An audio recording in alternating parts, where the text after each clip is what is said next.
Hey friends, welcome back again to my channel. आज मैं आपको फ्रैक्चर सेपरेशन ऑफ एपिफाइसिस और साल्टर एंड हैरिस क्लासिफिकेशन को बताऊंगी। इसके साथ मैं ग्रोथ प्लेट्स के 4 जोन्स को भी डिस्कस करूंगी। तो let's start with physeal anatomy. So physeal anatomy में बच्चों की हड्डी में और बड़ों की हड्डी में मेन डिफरेंस फाइसिस की ही होती है। बच्चों की हड्डियों में फाइसिस प्रेजेंस होता है और फाइजियल इंजरी सबसे कॉमन है और बच्चों में 15 to 30% बोनी इंजरी इसी से ही होती है। इसमें बेसिकली ये होता है कि हम लोगों में आफ्टर द एज ऑफ 18 जो फाइजियल प्लेट होती है वो पूरी तरह से फ्यूज़ हो जाती है। सो हम लोगों में तो फाइजियल प्लेट प्रेजेंट नहीं होती है, लेकिन बच्चों में इसी से ही ग्रोथ होता है। इसके जो बहुत सारे क्लासिफिकेशंस हैं, लेकिन जो क्लासिफिकेशन हम लोग पढ़ते हैं वो साल्टर एंड हैरिस क्लासिफिकेशन है, जो 1963 में साल्टर एंड हैरिस ने दिया था। उसे भी मैं अच्छे से पढ़ाऊँगी, क्लासीफाई करूँगी। तो चलिए इसके कॉज की बात करते हैं। कॉज से पहले थोड़ा सा स्टडी कर लेते हैं फाइसिस की एनाटॉमी के लिए। तो डायग्राम में आप देखिए, जो बोन का अपर पार्ट है जहाँ से आफ्टर शाफ्ट बनता है वो मेटाफाइसिस है और नीचे का पार्ट एपिफाइसिस है। मेटाफाइसिस एपिफाइसिस के बीच में फाइसिस एपिफाइजियल ग्रोथ प्लेट आती है जो एक जंक्शन है। सो ऊपर मेटाफाइजियल आर्टरी है और नीचे एपिफाइजियल आर्टरी है। अब ग्रोथ प्लेट को अगर आप और माइक्रोस्कोपिकली देखेंगे तो उसके 4 जोन्स होते हैं। सबसे नीचे जर्मिनल जोन होता है। डायग्राम में देखिए, थर्ड वाले डायग्राम में जर्मिनल जोन है। उसके ऊपर आता है प्रोलिफरेटिव जोन।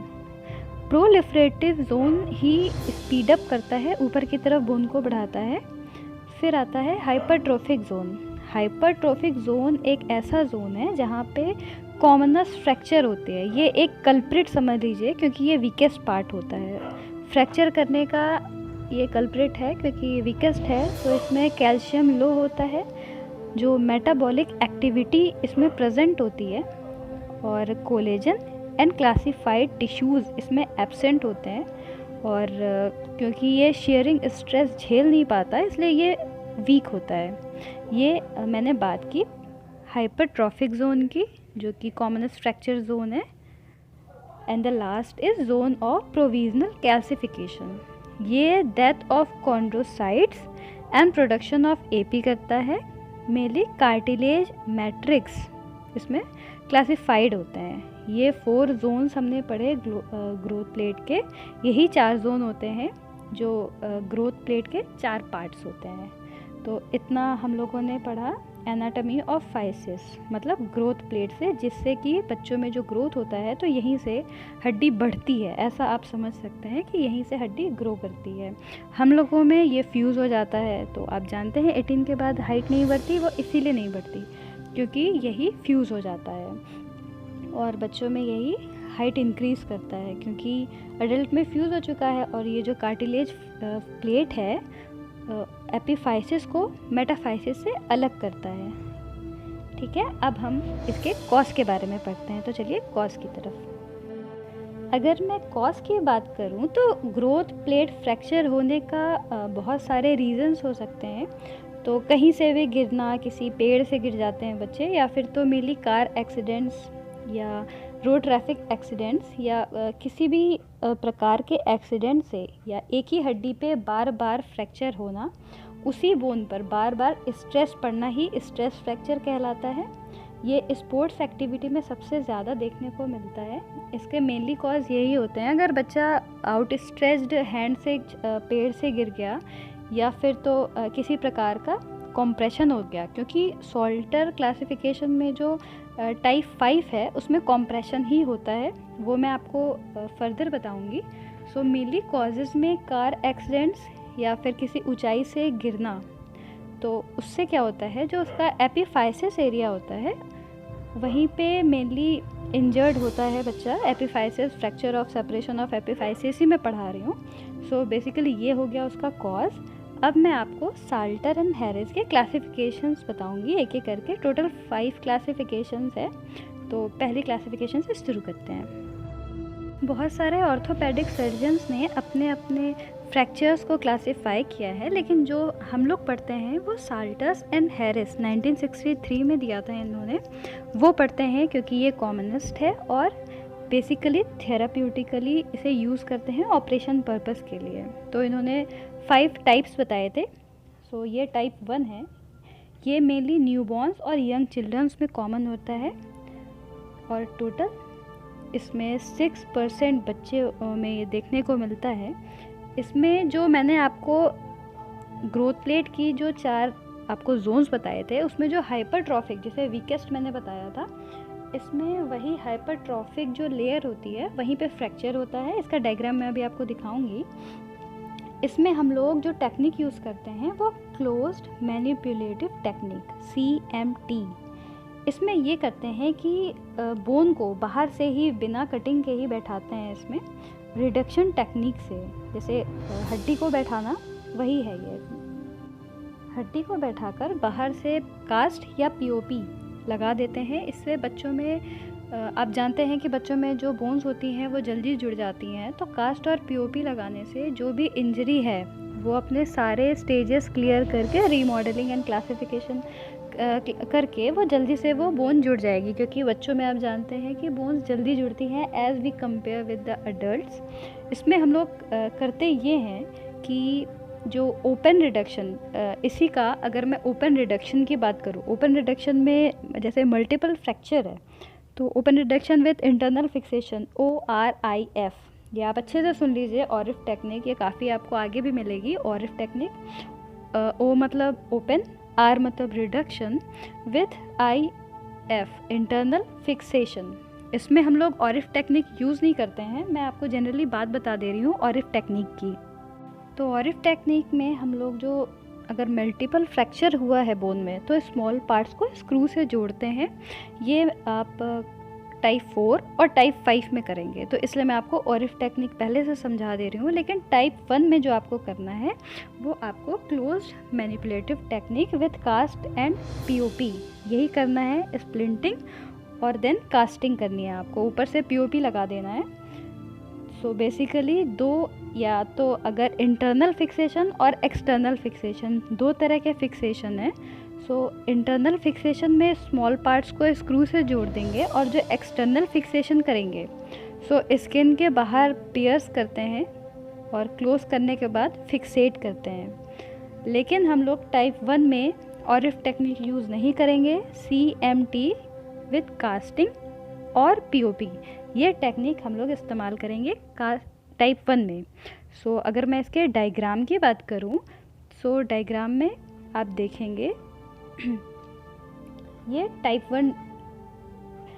1 में आप देखिए इस डायग्राम में कि बोन डिसलोकेट हुई है। जहां आपका जो ग्रोथ प्लेट एपिफाइजियल प्लेट थी, बोन वहीं से ब्रेक हुई है।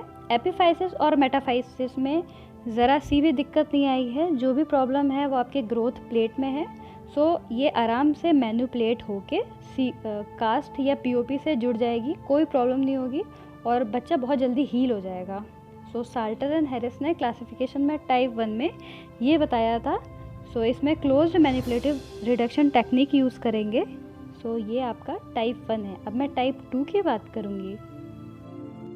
टाइप 2 सबसे कॉमन है, 75% बच्चों में देखने को मिलेगा और इसमें बेसिकली होता ये है कि fracture through the physis with separation of physis from metaphysis. इसमें एक पोर्शन इंटैक्ट रहेगा और ट्रांसवर्स फ्रैक्चर और ऑब्लिक फ्रैक्चर देखने को मिलेगा। इसमें भी जो ORIF टेक्निक है वो इसमें भी इस्तेमाल नहीं करेंगे। मेटाफाइजल आर्टरी को इन्वेड करेगा। सो इसमें हम लोग closed manipulative reduction technique with casting यही यूज़ करेंगे जो हमने टाइप 1 में किया। और टाइप 1 टाइप 2 काफ़ी सिमिलर है। इसका डायग्राम भी मैं अभी शो करूँगी आपको। इसमें प्रोग्नोसिस एक्सीलेंट होता है और 75% एपिफाइजल फ्रैक्चर में आपको सॉल्टर का 2 ही मिलेगा। ये डायग्राम है आपका। इसमें आप देखिए कि एक पोर्शन इंटैक्ट है, ऊपर का पोर्शन मेटाफाइसिस और ग्रोथ प्लेट जो कि जंक्शन है और नीचे एपिफाइसिस। मेलिए इंजरी में एक पोर्शन इंटैक्ट है और ऊपर का पोर्शन जो कि मेटाफाइसिस है और नीचे का एपिफाइसिस, ऊपर का एक पार्ट नीचे की तरफ टूट के ग्रोथ प्लेट की तरफ से नीचे आ गया है। इसमें ऑरिफ टेक्निक नहीं यूज़ करेंगे। अब मैं थर्ड की बात करूँगी, साल्टर का थर्ड क्लासिफिकेशन। ये अनकॉमन है और 8% बच्चों में मिलेगा आपको, और ये काफ़ी कॉम्प्लिकेटेड फ्रैक्चर होता है क्योंकि इसमें कंप्लीट सेपरेशन हो जाता है, इसमें पूरी एपिफाइसिस ही टूट जाती है। अब हम लोग इसमें ऑरिफ टेक्निक का यूज़ करेंगे। ऑपरेशन करना पड़ेगा और स्किन इंसाइज करके ओपन अप करेंगे एंड जो पार्ट सेपरेट हुआ है उसे ड्रिल करेंगे नेलिंग और स्क्रू के थ्रू। बोन से आपको उसे कनेक्ट करना पड़ेगा और ये काफ़ी अनकॉमन है एंड काफ़ी पेनफुल है, कॉम्प्लिकेटेड तो है ही। सो थर्ड में कंप्लीट सेपरेशन होगा। अभी मैं डायग्राम में आपको दिखाऊंगी कि कैसे कंप्लीट सेपरेशन होता है, तो चलिए डायग्राम देखते हैं। तो ये आपका डायग्राम है टाइप 3 का। आप इसमें देखिए एक बोन नीचे से टूट गई है, सो कंप्लीट सेपरेट हो चुकी है वो, अब कहीं से भी कांटेक्ट में नहीं है। सो ऑपरेशन करने के बाद हम लोग ऑरिफ टेक्निक यूज़ करेंगे जो मैंने आपको स्टार्टिंग में बताई थी। सो इस ओपन अप करके आप ड्रिल करेंगे, होल करेंगे और नेल के थ्रू या स्क्रू के थ्रू आप उससे कनेक्ट करके ऑपरेशन करेंगे। और ये स्क्रू और प्लेट के रहते रहते आप फिजियोथेरेपी नहीं दे सकते, अच्छे से याद रखिए, उस टाइम आप फिजियोथेरेपी नहीं दे सकते। अब मैं आपको सॉल्टर के फोर्थ टाइप की बात करूँगी। तो सॉल्टर के फोर्थ पार्ट में ये भी कॉम्प्लिकेटेड है और 12% बच्चों में मिलेगा आपको फ्रैक्चर का। इसमें बेसिकली होता ये है कि epiphysis, metaphysis and growth plate ये तीनों टूटती हैं, पूरी चिप टूट जाती है इसमें, और इसमें भी हम लोग ऑरिफ टेक्निक ही यूज़ करेंगे। ये आपको देखने को मिलेगी vertical fracture through all 3 components which are epiphysis, metaphysis and growth plate. ये तीनों के तीनों कंपोनेंट्स इसमें ब्रेक हो जाएंगे। सो अगर मैं डायग्राम की बात करूं, सो इसके डायग्राम में देखिए आप, इस डायग्राम में देखिए इसका एपिफाइसिस, मेटाफाइसिस, ग्रोथ प्लेट तीनों टूट चुकी है। सो इसमें भी हम लोग ऑरिफ टेक्निक ही यूज़ करेंगे। ऑरिफ टेक्निक में आपको फिर से थोड़ा सा बता दूंगी। ऑरिफ टेक्निक में हम लोग open reduction with internal fixation यही करेंगे क्योंकि बोन टूट चुकी है, मैनिपुलेट नहीं कर सकते, कास्ट पीओपी नहीं चढ़ा सकते। आपको उसको अगर कांटेक्ट करना है उस बोन को तो आपको स्क्रू, प्लेट या नेलिंग के थ्रू करना पड़ेगा। सो इसमें हम लोग ओपन करेंगे ऑपरेशन के थ्रू और उसे open reduction with internal fixation यही करेंगे और स्क्रू के थ्रू इसे जोड़ने की कोशिश करेंगे और 2 से 3 सप्ताह लगेगा इसे, 2 to 3 वीक्स के दौरान ही जुड़ जाएगा क्योंकि बच्चों में जो फ्रैक्चर होता है वो बहुत जल्दी हील होता है। अब मैं टाइप 5 की बात करूं, सो टाइप 5 बहुत रेयर है, सबसे रेयर यही होता है अगर बच्चा किसी हाइट से गिरा, सो वो टाइप 5 में ही आएगा, सॉल्टर का टाइप 5। इसमें सर्जरी ही करना पड़ेगा। अगर बच्चा आउट स्ट्रेच्ड हैंड पर गिरा, ये रेयर है और एक्सरे पे देखने को नहीं मिलेगा क्योंकि कॉम्प्रेशन हुआ है। अगर बच्चा ऊपर से गिरेगा सो ऊपर की बोन, नीचे की बोन आपस में टकराएगी एंड कंप्रेस होगी। सो इसमें हम लोग CMR एंड ऑरिफ टेक्निक यूज़ कर सकते हैं और इसमें प्रोग्नोसिस बहुत पुअर होता है। और अगर मैं बात करूँ इसमें, सो सर्जरी ही करनी पड़ेगी। बच्चा पेड़ से गिरा है या कहीं से भी गिरा है तो सारा का सारा प्रेशर उसके उस बोन पे आया। इस डायग्राम में देखिए कंप्रेशन लग रहा है ऊपर से एपिफाइसिस और मेटाफाइसिस से ग्रोथ प्लेट की तरफ, सो ब्रेक हो जाएगा, कॉम्प्रेस हो जाएगा और आपको इसमें CMR या ऑरिफ टेक्निक का यूज़ करना पड़ेगा इसमें। सो यही था हम लोगों का 5 टाइप जो सॉल्टर एंड हैरिस ने दिया था 1936 में। सो ये आपके 5 टाइप्स हो गए। अब मैं आपको बात करूं अगर फिजियोथेरेपी की, क्योंकि ये ऑर्थोपेडिक का टॉपिक है और फिजियोथेरेपी बहुत ज़रूरी है। तो फिजियोथेरेपी में आप CMR and close manipulative reduction technique और कास्ट ये यूज़ करेंगे। और अगर बच्चे के प्रॉक्सिमल पार्ट में फ्रैक्चर हुआ है तो उसके डिस्टल एरिया पे मूवमेंट करते रहेंगे और 3 हफ्ते के बाद जब कास्ट रिमूव होगा तो आप मैनिपुलेटिव टेक्निक यूज़ करके उसे पैसिव मूवमेंट देंगे और आपको उसका रेंज ऑफ मोशंस बढ़ाना है। सो मोबिलाइजेशन देंगे। अगर उस बच्चे के नेल एंड स्क्रू है तो आपको फिजियोथेरेपी नहीं देनी है। जब तक वो नेल, स्क्रू और प्लेट हट ना जाए तब तक आप उसे फिजियोथेरेपी नहीं देंगे। स्क्रू प्लेट्स हटने के बाद ही फिजियोथेरेपी देंगे। और ये ध्यान रखेंगे कि जितना बच्चा रेंज ऑफ मोशन कर पा रहा है, जितना हाथ पैर चला पा रहा है, उतना ही चलवाइए। धीरे धीरे ही कोशिश करिए कि वो रेंज ऑफ मोशन बढ़ाए, क्योंकि काफ़ी पेनफुल होता है।